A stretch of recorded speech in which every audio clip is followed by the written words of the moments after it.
ഭർത്താവിന്റെ അമ്മയെ കൊലപ്പെടുത്തിയ കേസിൽ മരുമകൾക്ക് ജീവപര്യന്തം തടവ്. കാസർഗോഡ് കൊളത്തൂരിലെ അമ്മാളുവമ്മ വധക്കേസിലാണ് മകന്റെ ഭാര്യ അംബികയ്ക്ക് ജീവപര്യന്തം തടവും 2 ലക്ഷം രൂപ പിഴയും വിധിച്ചത്. സ്വത്ത് തർക്കമാണ് കൊലപാതകത്തിൽ കലാശിച്ചത്.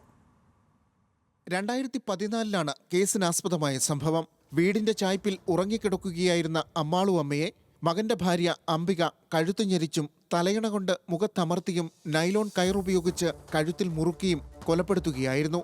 ആത്മഹത്യയാണെന്ന് വരുത്തി തീർക്കാൻ മൃതദേഹം കെട്ടിത്തൂക്കുകയും ചെയ്തു. പോലീസ് ഉദ്യോഗസ്ഥർക്ക് തോന്നിയ ചില സംശയങ്ങളാണ് സംഭവം കൊലപാതകമാണെന്ന സംശയത്തിലെത്തിച്ചത്. അംബികയാണ് കൊലപാതകം നടത്തിയതെന്ന് കണ്ടെത്തിയ പോലീസ് അമ്മാളുവമ്മയുടെ മകൻ കമലാക്ഷൻ, ചെറുമകൻ ശരത് എന്നിവരെയും പ്രതി ചേർത്തു. എന്നാൽ ഇരുവരുടെയും പങ്കു തെളിയിക്കുവാൻ പ്രോസിക്യൂഷനായില്ല. ഇതോടെ ഇരുവരെയും കാസർഗോഡ് ജില്ലാ അഡീഷണൽ സെഷൻസ് കോടതി വെറുതെ വിട്ടു.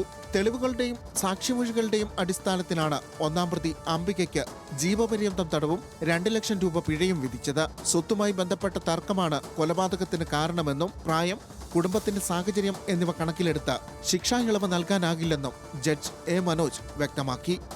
ന്യൂസ് മലയാളം, കാസർഗോഡ്.